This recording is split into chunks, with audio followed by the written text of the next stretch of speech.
The Ride Home Rants podcast is brought to you by Reaper Apparel Company. Reaper Apparel offers a casual line of superb fit, finish, and comfort. We design for those who refuse to die slowly and choose to live untamed.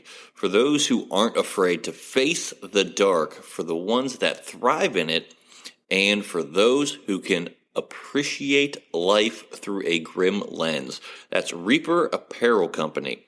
Go to the link in the description of this episode, use the promo code Mike Bono, and get 10% off. Also, the Ride Home Rants podcast is brought to you by my own personal merch store, the Stupid Should Hurt merch store. I have hats, I have t-shirts, hoodies, coffee mugs, water bottles, notebooks, you name it, I've got it. The description and the link for that will be in the description of this episode. Also, right now, if you use the promo code WELCOME, I will give you 5% off of your first purchase. That's the Stupid Should Hurt merch store. Also, the Ride Home Rants podcast is brought to you by Tactical Brotherhood, all American-made apparel, which helps support the Second Amendment. You can also find all this in the description of this episode with the link, Tactical Brotherhood. Part of every proceed does go to helping veterans, as it is a very good cause. All American-made products made right here in Minnesota. Go and check them out. Use the promo code PATRIOT15 to get 15% off your purchase. Now, let's start the show.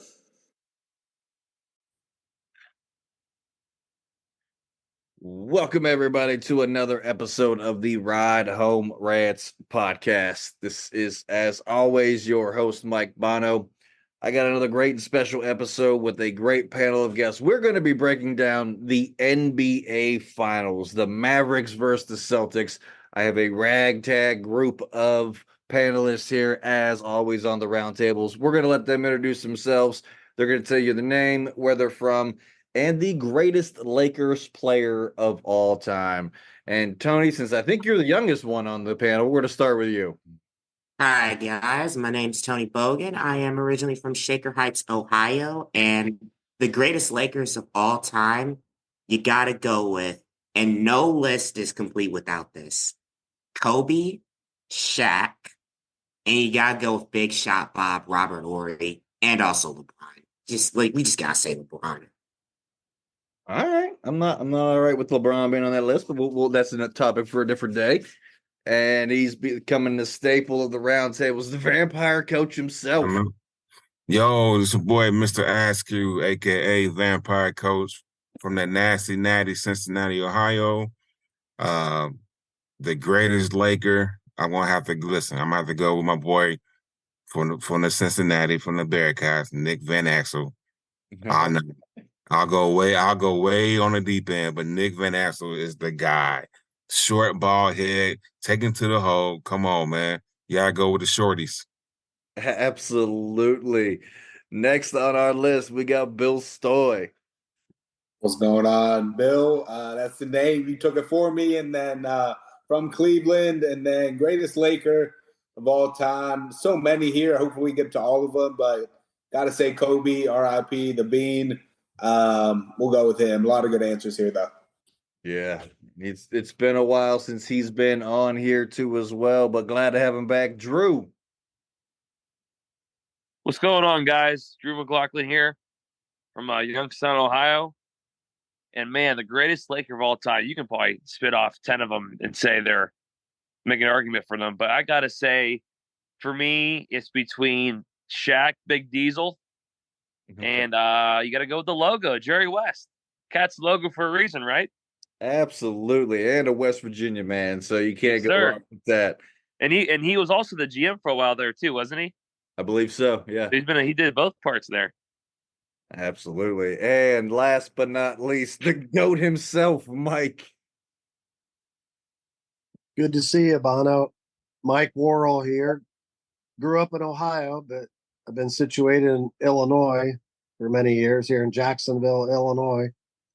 And as far as Lakers, I was never a Lakers fan, but I'll have to go with, in my opinion, the greatest winner Maybe not the greatest player, the greatest winner of all time, Magic Johnson. Okay, I'm surprised no one else said that as well. And I didn't see you join here, Bob. I didn't forget about you. I didn't see you. I just popped in. That's all right. I just popped in. We got one more here. So Bob, what we're doing, name where you're from and greatest Lakers player of all time. Alrighty. I'm Bob Gavalier from Youngstown, Ohio, and I'm gonna go with a couple guys. There's a lot of them, but I'll have to say Kareem. No one's picked out Kareem yet, so I'll go with Kareem. All right, a lot of solid players there. You can't go wrong with that group there. But we're gonna get right back into it here. We're gonna roll right into it. We're gonna break down the NBA Finals, the Dallas Mavericks versus the Boston Celtics. And the first question we got, Tony, we're going to start with you. Who is the X factor as a player in these finals for you? Oh, man. I would have to say Luka Dončić. Luka Dončić. If you could put up 30 some odd points, 9 assists, 8-9 boards, that's definitely a huge X factor in that. All right, not a bad start. Mike, what about you? I'm going to go with two players, Bono. Okay. They split the center position for the Mavericks. Lively and Gafford. Not great players, but between them, they're averaging like 16 points, 15 rebounds, and 3 blocks during the playoffs. And if Porzingis is out or not healthy, I see these guys getting a lot of rebounds, blocking shots, and making a huge difference. That's my bulldog growling at me, by the way. But even better. He's agreeing with the kick. Is that Baker? That's Baker. Old Baker Our Mayfield. cat is Kyrie Irving. He was here named when Kyrie was with the Cavs. Absolutely. Drew, what about you for your X factor? You got to go with the guy it's the finals now. So, Tatum's going to go off. Luka's going to do his thing. So you got to go with one of those, like either a Jaylen Brown or a Kyrie Irving. Who could outplay the other one? I'm going to go with Kyrie here, a little bit older.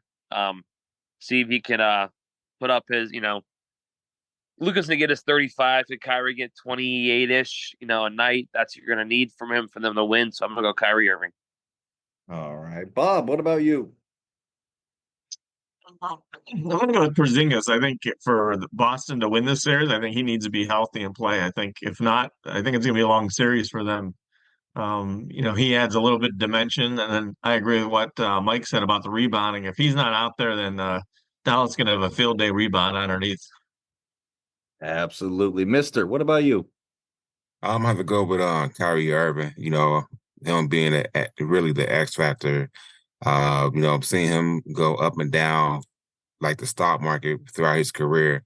I think he's in a good position to really right some wrong or some things that might then go well throughout his career. So I think he's the X factor. If he can just put everything together, keep putting everything together like he's been doing, I think they're gonna be very successful, Dallas. All right. And Bill, round us out here. You guys took just about all of my choices already, but I'm gonna take a different angle at it and think defensively a little bit and say Drew Holiday. I think he's gonna be matched up on the 2 guards from Dallas quite often. And we'll see what he can do. I have no for the defense, and I'm definitely going to get put to the test. So I think if he can slow the guards down just a little bit from the Mavs, it'll be all they'll need to take it. But definitely a big if there. Absolutely. The solid picks. It's hard to pick one out of all those, but if it's me, I got to go Luka in this one. I think he needs to get hot early and stay hot throughout the entire finals for Dallas to have a chance here. Bill, let's stay with you here. And who is a better head coach, Jason Kidd for the Mavs or Joe Mazzulla for the Celtics? I think this one's pretty easy. It's Jason Kidd with the Mavs. I think great coach, obviously able to connect with the players. Not a big Joe Mazzulla fan, honestly, So I think by default, but I think Jason Kidd's a good head coach. So we'll say him. All right. Mister, what about you? I'm about to say, Jason Kidd. Seeing him, and seeing him play college and throughout his whole entire career, man. He is really, turning table in a lot of things that he had done throughout his career as a player and as a coach. Looking at him, what he's done throughout, the last, 10, 15 years, I just think he's the better coach. I think he has really grown a lot and really matured a lot. I remember just watching him play. I mean, I know some of you guys might be a little younger, but watching him play and how he was when he was there, I think California, and throughout his career, man, I have to say Jason Kidd is a better coach. I like him. Absolutely. Bob, what about you? I like Kidd too. I think that's going to be maybe a little bit of the difference when the games get tighter and stuff like that. I think the experience that he's had, not only playing and on championship teams, but also coaching some teams that he's gone to the finals a couple of times. So I think that's going to be the difference in this game if it gets tighter and stuff and late in the games. I think that Mazzulla, he doesn't have the experience. He just get thrown into a good experience with this team that he had. So I like Kidd with the experience in late games here. Absolutely, and I'm glad you brought that up, Bob, because I've said this and this off topic and going to the NFL, but Mike Tomlin, everyone gives him credit for the Super Bowls. That was Cowher's teams that he won the Super Bowl with, and I'll stand by that. And I'm a Pittsburgh fan, so that's we'll get that out there right now. But Drew, going back to the NBA, Jason Kidd or Mazzulla? Back in 2005, my mom used to go to New York all the time. She took me one year, and she got me New Jersey Nets tickets. And ever since then, I fell in love with Jason Kidd. I thought he was a fantastic player. I was a New Jersey Nets fan my entire life until kind of they fell apart, and I went to the Cavs. But I think Jason Kidd is head and shoulders above Joe Mazzulla. This is his third job too, being with the Nets and the Bucks. So he kind of got the experience. I think it's his time. I think Jason Kidd's light years above Mazzulla. Absolutely. Mike, what about you? I'm going to stick to my normal answer to these types of questions. I know Fitty loves these controversial questions and loves to debate these kind of questions. I'm gonna say there's no difference between the two, but if Luka Dončić and Kyrie have great series and Dallas wins it, Kidd will be the greatest coach. If Jason Tatum and Jaylen Brown have great series and Holiday and Boston wins it, I'll say Mazzulla will be the greatest coach. So I'll wait till the series is over to give if I had to pick one of the two. But right now I'm saying I call them the same. I love the PR answers from Mike every time we have these many questions where there's debate. There's some players. I love it. Tony, what about you? I gotta say, I got to see Jason Kidd play when I was younger. Not in person, but I've known Jason Kidd was always a great player. And it doesn't surprise me that he's maintained the same standards as a coach. Nothing against Joe Mazzulla, but Jason Kidd's one of those rare breed player coaches that can not only lift the team as a player, but as a coach as well. And I believe he would win. If he wins the finals, he'd be winning as a player and as a coach with Dallas. So I got to go with Jason Kidd. All right. I think I'm going to make it here a clean sweep here too as well. Someone who doesn't follow these teams that well. I'm going solely off of this. I've had two NBA jerseys growing up, Jason Kidd and Mike Bibby. And so I'm going with Kidd because I've had his jersey and I liked him as a player. So I'm going to go with him on this one. And yes, as we were formulating this question, as everybody knows, this was a Fitty portion question where we have to debate players and coaches and that. So we know how he loves to break all that down. Bono, did you say clean sweep? I didn't say clean sweep. I thought you did say clean sweep. You were taking Kidd. I'm clean sweep with everybody taking Kidd here. Yeah, I'm taking Jason Kidd. Oh, I didn't take Kidd. You know what? You took both of them, Mike. So you took both of them. So I'm counting it as a clean sweep. We know who you wanted to pick, Mike. It's all right. It's fine. But Tony, question of the day here: who wins the series and in how many games? Ooh, I gotta say, I think Dallas will win it, and I think that this series is gonna go 7 because both teams are talented, both teams are well rested. You're gonna get. I don't think we're gonna see a blowout in any capacity from either team in this series. It's just gonna be two great teams playing close ball all throughout because they're just that even. All right, Mike. What about you? I agree. Two even teams that are both really playing well right now. And I never go out on a limb, but I'm gonna make a prediction finally. And being a Cavaliers fan, this is a dagger to us Cavs fans out there. And I have a premonition in game 6 or 7, Kyrie will hit the game winner to propel the Mavericks to the title like he did for the Cavs in 2017. So I'll take the Mavs in 6 or 7. All right, Drew. What about you? Yeah, I think this is going to be a fantastic finals. I mean, you have two great teams. Both they have great depth. Just great organizations as well. I think, as much as I hate to say this, because I love Kyrie being with the Cavs, I love Jason Kidd. I do think it's the Celtics' time. I think they've been gearing up for this for a long time. I think it's going to go 7, but I'm going to say the Celtics are probably going to win it at home, game 7. All right, Bob. What about you? I like Dallas in this one. I think they ran the gauntlet, in the West. I think the West was a lot better than the East. Boston got helped out, and I think the schedule helps Dallas out. And Luka's a little banged up, and with having like 2 or 3 games off between the games, I think that helps him out. So he'll get to play all out and then get a couple days rest. So I like Dallas at about 7. Plus, my son's a big Luka fan, so I think he'd be upset with me if I didn't pick anybody but Dallas. So. Absolutely, Mister. What about you? I'm going to go with Dallas and then game 6 or 7. I'm going with Dallas and Jason Kidd. All right, Stoy. What about you? A lot of Dallas around here for Boston being as big a favorite as they are, but I'm gonna go with Dallas as well. Actually, in 7, I think if it gets to 7, Boston's gonna choke, and Luka's gonna be the best player, and they'll get it done. So I hope it gets there. I'm definitely rooting for Dallas as well, and I think they'll take it to length and get it done in Game 7.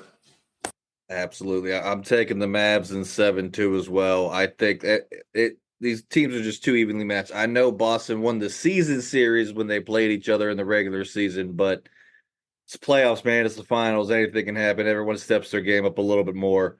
It's going 7 games for sure. There's no doubt in my mind this is going 7 games. But Dallas pulls it out in the end. And Bill, since we took Dallas, who will be your MVP for the finals? Luka. It's going to be Luka. I think with the storylines, if Kyrie can show up and do something, there's an argument there. But I think Luka just has a heck of a series, and I think he'll need to have a heck of a series for them to win it. So we'll go Dallas and Luka taking the MVP. All right, Mister, who's your MVP? Oh, I have to go with Luka. I think Luka will get that most definitely. No, he's playing at a high level, consistently, and whenever you can get a player to play consistently all the time, normally good things happen all the time. Absolutely, Bob. What about you? I'm gonna go with Luka too. I think he showed that last series against Minnesota when it was crunch time. He kind of went off in that game in the first half and kind of put that game away against Minnesota. So I think he has that drive in him, and I think once again, my son's favorite player, so he'd be upset with me if I pick against Luka. So I gotta go for Luka as an MVP as well. I kind of knew where you're going with that, with the Suns. Yeah, there was no choice. I knew it was going to be Luka. I still got to ask, but Drew, what about you? Yeah. So I'm the only Celtics guy here that picked the Celtics to win it, huh? Yeah, you are. Yeah. So I'm going to go with Jaylen Brown. He just won the Eastern Conference Finals MVP. I think he's playing at an extremely high level. I think he's trying to prove that, you know what, it's not just Tatum, it's Tatum and Brown. I think he's going to go off, and I think he's going to piss Tatum off even more. So give me Jaylen Brown. All right, Mike, what about you? If my prediction holds up and the Mavericks win it, I'll say Luka. If somehow I'm wrong and the Celtics win this thing, which could happen. Remember in our preseason NBA show you had on, I took Jason Tatum to be the regular season MVP. So if the Celtics win this, I'll say Tatum will be the MVP. All right. And Tony. I gotta say this. Unless Kyrie goes off for 40 a game, I cannot bet against Luka being the MVP if Dallas wins. If Boston wins, I could see Jason Tatum being MVP. But I'm gonna go with Luka. Yeah, since picking the Mavs, I want to say Kyrie because I like Kyrie, but there's no way Luka doesn't get it if Dallas wins. That's just I think Luka will be the MVP. And I do have to pause and take a quick sponsorship break as we did just get a new sponsor to the Ride Home Rants podcast. He's been on before. Good friend of mine, comedian buddy of mine. His name is Buddy Holly and Buddy's Beard Care. He has his own beard care and beard oil line. That is how I am actually able to keep the beard looking as thick and as healthy as it has been for these past couple of shows. For those of you watching on the Patreon and my YouTube page, this is by far the best beard care supplies out there that you can find. My beard has never felt healthier, more thicker than it has in 35 years of growing this bad boy out and everything like that. Go to buddysbeardcare.com. Tell them that Mike Bono sent you, and you will get 5% off. And go to Buddy's Beard Care, where size does matter. All right, now that we got all the sponsors happy and everything like that, let's dive back into this NBA Finals recap. Not recap. I am just.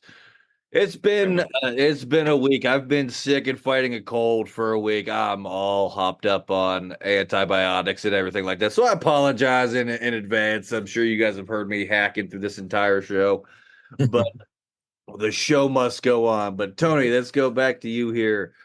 Which one of these teams has a better chance to return to the finals next year?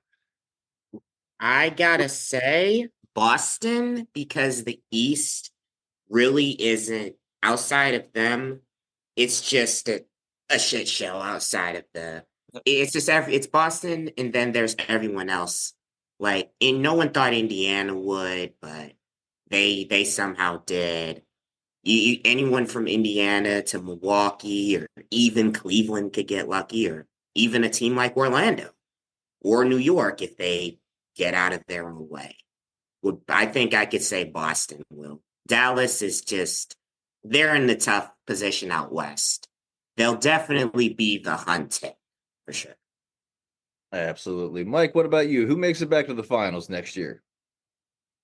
I'm going to say neither of the two will. If I had to pick one, I'd say Boston, but I just can't believe all the good teams in the East are going to have everybody injured, key people injured again, and that Boston will have a semi cakewalk like they kind of did this year. The Knicks, Cavs, Bucks, Sixers, Pacers at the end of this. I mean, I've never seen a playoffs with so many key people injured. I'm not saying the Celtics wouldn't have got there regardless, but it sure helped having a lot of key people out for the better teams. Absolutely. All right. Drew, what about you? Yeah, I agree. I agree with Mike here. I think we've been seeing this in the NBA recently, a lot of disparity. Remember seeing the Cavs and Warriors play like 4 times in a row. I think the NBA is kind of that's settled now. I think it's kind of, there's a lot of these teams are good. If we had to pick one, I probably got to say the Celtics, just because the East is so bad, and I think Tatum and Brown are locked up for a while too. So I have to say the Celtics, but the Mavs, got a decent chance too, but the Celtics are just better. So I got to say Celtics. All right, Bob, who has the better chance? I think Boston does. I think once again, what everybody's been saying, the East isn't as strong as the West. I think the West is loaded up. I think you got the Timberwolves who are coming up, and then you got some of the other teams. Denver's going to kind of be hungry again next year. I think they took a step back a little bit. So I think that with the East, you'll see how well Milwaukee gets if they get healthy and 76ers get healthy. But other than that, I think really you don't see a team that's going to really compete, and you're going to see what the Cavs are doing. If Mitchell comes back, that's the key to their pieces. Is if he doesn't come back, then they're going to be in trouble. So we'll see where he goes, but that'll be interesting where he goes. But I just think Boston will be the favorite to come back next year. All right, Mister. What about you? I tell you what, between these two teams, man, I have to go with Boston, but I have to agree with what Mike was saying earlier. But probably neither one of these teams might not make it, just because of the Right. disparity and just how injury, just come across the NBA with players. Players getting hurt, taking time off, or whatnot. So, but I would like to see Boston. I think they can make it back, but if not, I won't be surprised if neither one of the teams make it back. All right, Bill, round us out here. Yeah, I'll say Boston for all the reasons these guys said here as well. I think the despairs or the Western just much stronger than the East right now. So I think Boston has a clearer path getting back for next year. Yeah, absolutely. I agree with Mike and Mister and Drew even there. I don't think either of these teams are going to make it back, but out of the two, the East is a much easier road to the finals than the West. So yeah, I'll take Boston in this as well. But Bill, I got a question for you here. And does home court advantage truly matter in the NBA finals? I'm going to go with I think it does. I think I've been to a couple even playoff games down in Cleveland here, and the crowd gets pretty ruckus. So I'll say it matters a little bit. I think the more veteran players like Kyrie and them may be used to it, but not everyone's had the experience in those crazy arenas. So I think it matters a little bit. Okay. Mister, what about you?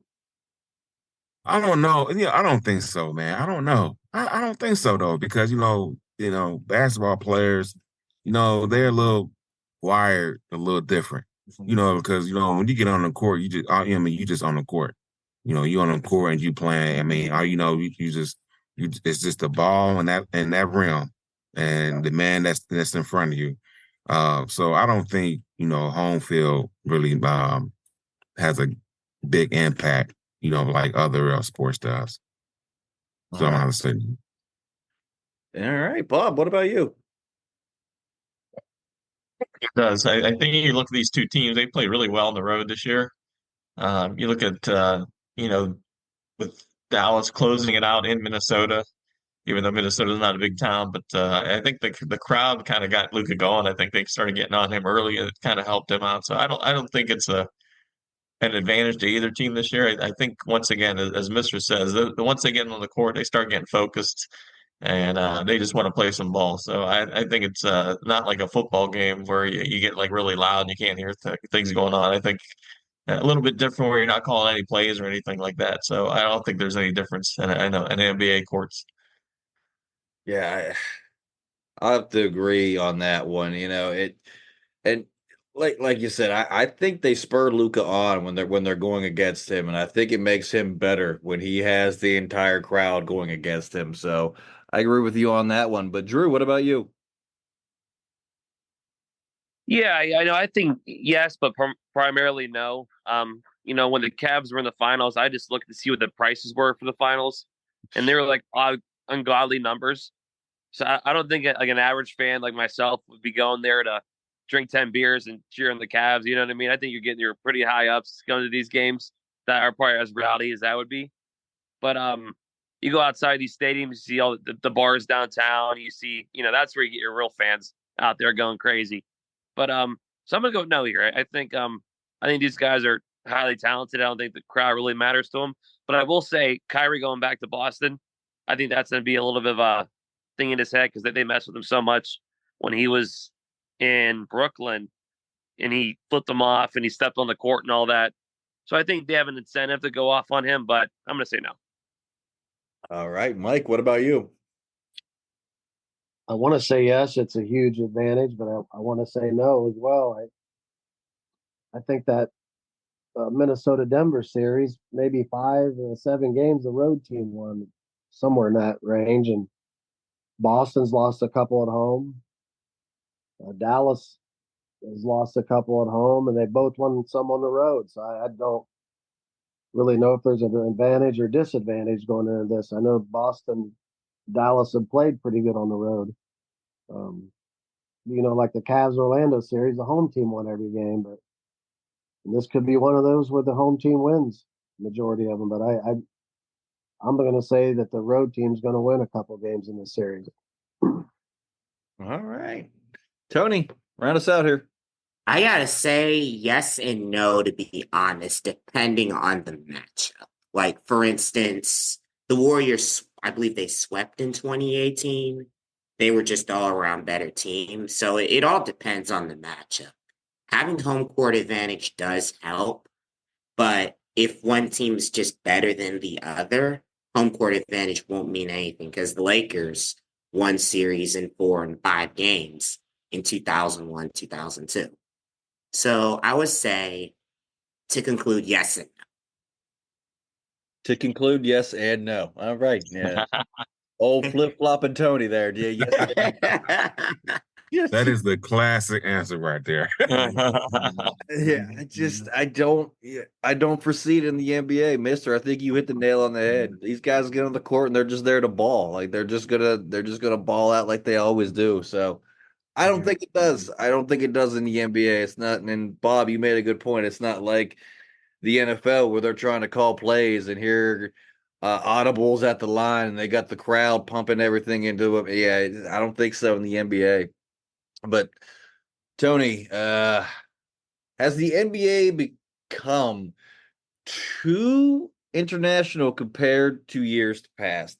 Meaning the best players now are all foreign players and not American-born players. What are your thoughts on this? I think that it's actually kind of a good thing that it's become a little more international. Although you had the Dream Team go on their run, you had the Redeem Team go on their run. It's kind of nice to see other countries catch up, like your Latvians, like your Australians. It's nice to see them catch up. It makes things a little more on even ground, like baseball, for instance. With USA, you're playing against Japan, Korea, Dominican Republic. Honestly, I think that the USA kind of needs to step it up a little bit because I believe the past 5 or 6 MVPs have all been foreign born. Yep. I think you're right on at least 5 or 6. But Mike, what about you? I get texts from Fitty all the time about this. So I know this is a controversial Fitty topic. 100%. To some degree. And I've debated him on this. These international players, stars right now are unbelievably skilled. Joker's the most skilled big guy I've ever seen in my life for a center. And it seems like a lot of the international players, great shooters, very good passers, ball handlers, very skilled. The debate I get from some people is a lot of the international guys aren't as good defensively, maybe, as some of the top American players. So I can't really answer your question. I just know there's a lot of great, skilled international players, a lot of great American players. I don't understand why.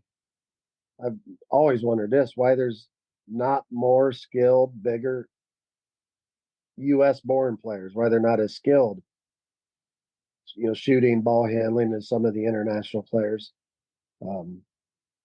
I think they're all great, but I know Fitty's answer to this. He's all about the international players being greater.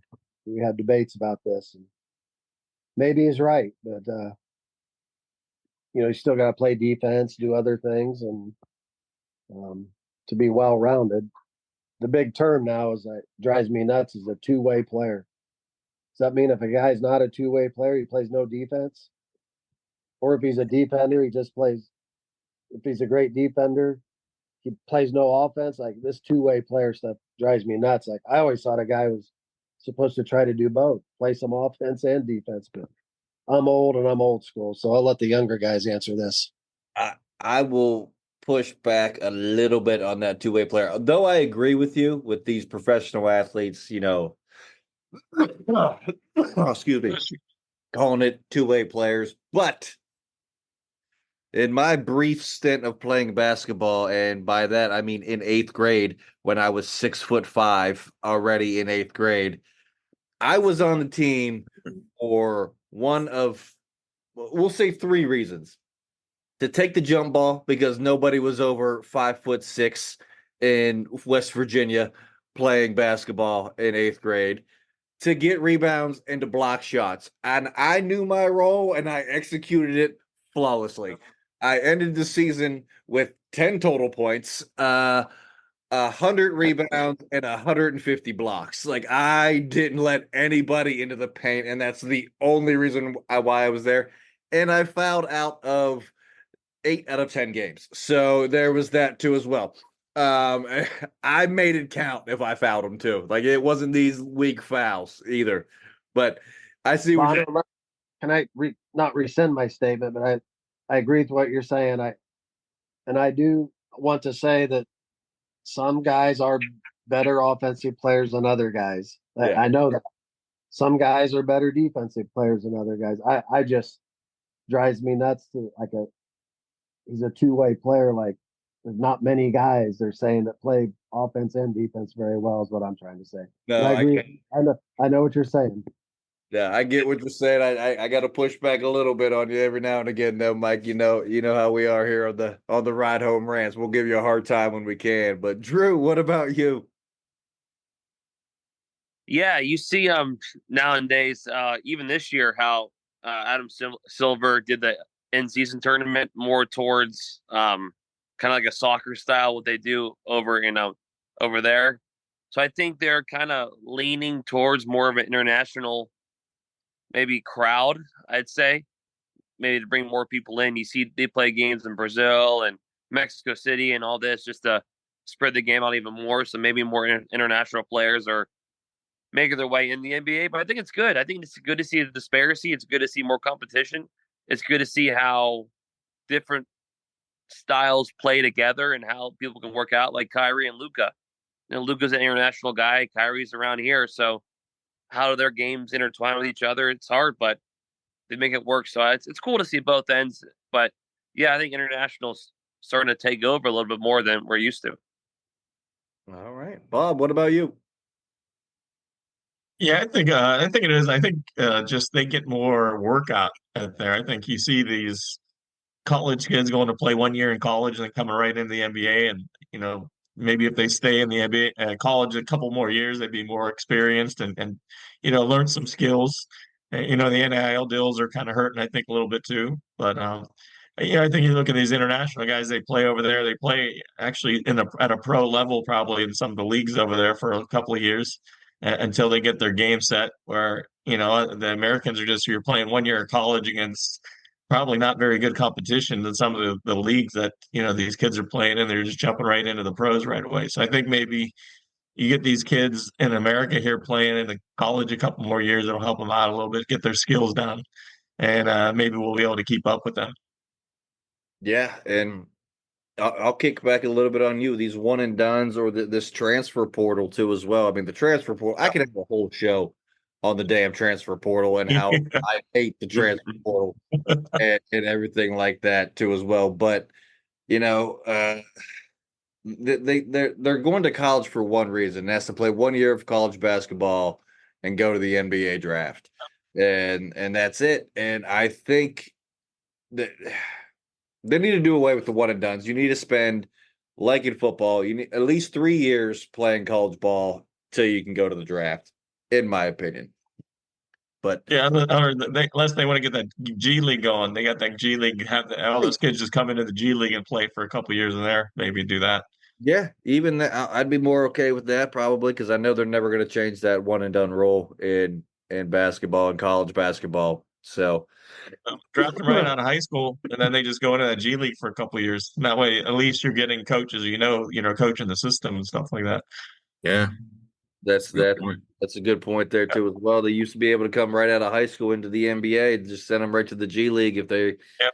are only going to go to college for that 1 year to play ball, and then that's it, and then go to the NBA anyway. So yeah, just send them right to the G League. I like that for sure, and let college basketball be the kids who actually want to go there to get an education and be an athlete too as well. And if something good happens out of it, then something good happens out of it. But Mister, what about you? Hey, I think it's the international. I think America players are better. I think it has become an international game. I think the NBA wants it to become more international and bring international players into the game. You just see how they targeting just marketing from a marketing standpoint. They want to get that international exposure. And we've seen the last 5, 6, well, probably the last 10 years, I would say, if you go back and just look and just see how many international players has been coming over here, whether they're getting drafted or even, some of them going to some of the colleges over here or whatnot. But it's become an international show, or entertainment, as they want to say, as they want to put it. But you have a lot of them coming over here. Me personally, I just think American players are better, and all the way around. As far as with the two-way stuff. You playing basketball. Basketball, man. You got to dribble, you got to shoot, and you got to play defense. That's just part of the beast. It's not like football where you have an offensive lineman and he's the guard or he's the tackle. He's not gonna go and play DB. He's not gonna play free safety or corner. But in basketball, the transition it's like right now. You shoot and you play defense. But that's just my small little part. But it's becoming international. They targeting, the NBA is targeting and marketing out there. And I think that's where they want the game to grow. Think about how they game. Think about what it is right now. Think about what it's going to look like 25 years from now. 20 years from now. Yeah. Because you telling me, you telling me there's not enough good American players in America. Is that what we're saying now? You think about that, what we're saying in the NBA. You tell me there's not enough good American players right now. That some of these guys got this different, honestly. Like someone said earlier, a lot of those European players, they're playing in a way professionally. They're playing up and they're playing with a little bit more of that grit and determination. And while the American players have a lot of that, kind of like the flash and the glitz and ritz. I'm with you. I can agree with that. Yeah. I can agree with that. Yeah. At the end of the day, man, get out there and play. Play hard. And that's going to be your profession. If you're a professional sports, then play your sport, professionally and do it to the best of your ability. And, quit worrying about, what little deal this person got or the other person got. Right. No. I'll just leave it like that. I ain't gonna go on a big rant, but yeah, I'm with you. Mister, what show are you on? Act like we care about rants on the rants podcast. Like, come on, man. Act like you've been here before. Baby. Oh man, that's right. Yeah. How many American players are going over there in international play though? It's like what we talking about, man. A handful have, but they've already played in the NBA and couldn't really have a roster spot, so they'll end up playing overseas. Absolutely. Right. Bill, let's get your thoughts on this one here. Yeah, tough to follow up, Mister, but I'm gonna go against him a little bit. Just say, I think you just got to get the best basketball players on the world or in the world I think that's what they're getting now. The NBA is the most attractive league to play in. I'm assuming probably the best financially, best notoriety, obviously, a ton of different brands involved with the NBA. And I think the best players want to play here, and that's who the NBA is going to be taking. And as we see with the MVPs lately, happen to be a lot of international players. So I think Bob made a good point, kind of figure the college system out, because there's definitely talent in the U.S. and talented basketball players, but got to see them start coming through here with the draft and hopefully playing a little bit more here. But I think you take the best players. We want to see the best basketball on the court. So whether they're international or from the U.S., I think either way, you want to see them play. Yeah, I mean, at the end of the day, I want to see the best players on the court. When I watching a basketball game, whether that's college, whether that's the NBA, I want to see the best players play. And right now, unfortunately, those are coming from overseas. And I think Bob's onto something though. That G League needs to step its game up. But we're going to round the show out here with this, Bill, and we're going to start with you on this one. Which team who is not in the NBA Finals this year has the best shot to make it next year? I'm going to get them out the way early and say the Cavs. Maybe a little wishful thinking here, but got to go with them. Always got to rep Cleveland. I think we're going to see some moves this offseason, though. Realistically, I'm not sure what it'll be. I think we're going to see some movement, but the problems you saw from Evan Mobley, obviously Donovan Mitchell, you got to get him back for this to be reality. But if you have him back, Mobley can be what he was showing towards in the playoffs a little bit. Hopefully make a move or two, and we'll see. I'm hoping, fingers crossed, but we'll say the Cavs. All right. I had a feeling there was going to be at least one Cavaliers pick in here with this group. But, Mister, what about you?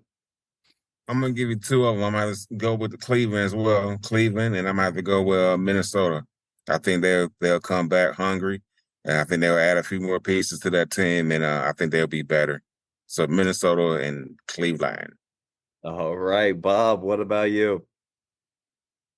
I'm with Oklahoma. I don't know if I read into it. They had like about 3 or 4 first-round picks the next couple of years. I think they got I can't remember the number now, but I was listening to someone that talk about one of their games, and they have like a lot of loaded draft picks coming up in the next 2 or 3 years with trades they made throughout the seasons the last couple of years. So I like Oklahoma to kind of build their talent up, and they had a nice run this year, I think, to get a little better.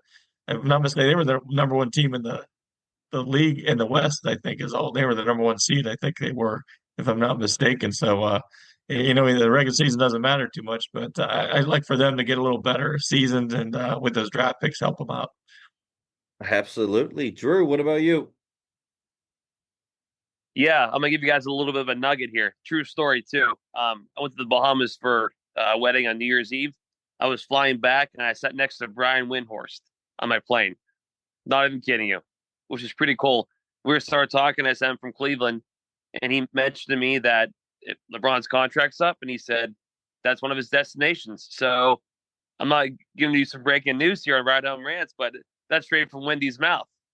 So there you go. So next year, starting lineup: Garland, Mitchell, LeBron, Mobley, Allen, 6th man of the year of Bronny, and then the Cavs are going to win it. I was going to bring that up. There been talk. I've heard rumors that LeBron is going back to Cleveland because that's where Bronny is going to go, and he's going to play with his son 1 year and then hang it up. But you heard it from Windhorst, so I'll take that. I'll take. Hey, Windhorst was a cool dude, man. We sat there for 3.5 hours. We just bullshitted, and awesome dude. And yeah, he told me that. No shit. All right, I'll take it. But Mike, what about you? I hope it's the Cavs. I want to say that, but I'm going to be different than everybody. And I think if healthy, that's in quotations, everybody could say that. They might have been in the finals this year. I'm going to go with the Knicks. I don't like the Knicks, but I'm going to say the New York Knicks. All right, New York gets it together next year and makes the finals run. I like that pick. But Tony, round us out here. I gotta say, Eastern Conference, I will say Cleveland. Wild card pick is New York because reasons. And out west, it's gonna be tough. But I would say the best 2 nominees will probably be Oklahoma City and Minnesota. They're both young teams that showed a lot of promise in a piece or two away, one of them could not only make the NBA Finals, but win one in the next 3 years. Okay. All right. Well, on that note, that is actually it for this episode and our NBA Finals preview show. Kicking off this Thursday, Mavericks versus the Celtics. I hope everyone enjoyed this show.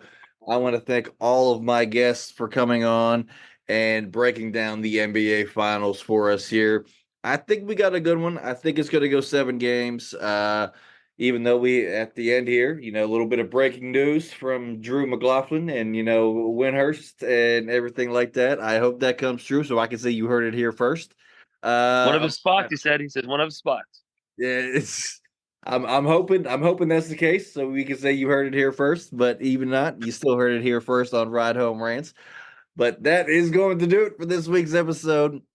As always, if you enjoyed the show, be a friend, tell a friend. If you didn't, tell them anyways. They might like it just because you didn't.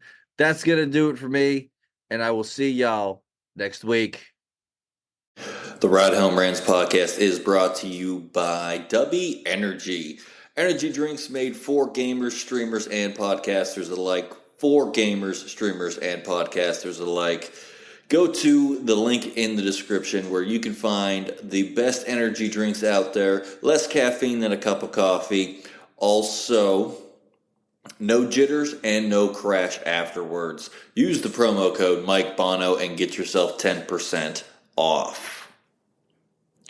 Also, the Ride Home Rants podcast is brought to you by my favorite sponsor of the show, and that is Shank It Golf. Golf apparel made for the everyday golfer. We might not go out and shoot a 6 under par. We're probably going to shoot a 6 over par, but this is going to give us the gear that's going to help us rock it on and off of the course. Go to the link in the bio, use the promo code Mike Bono, and get yourself 10% off there as well.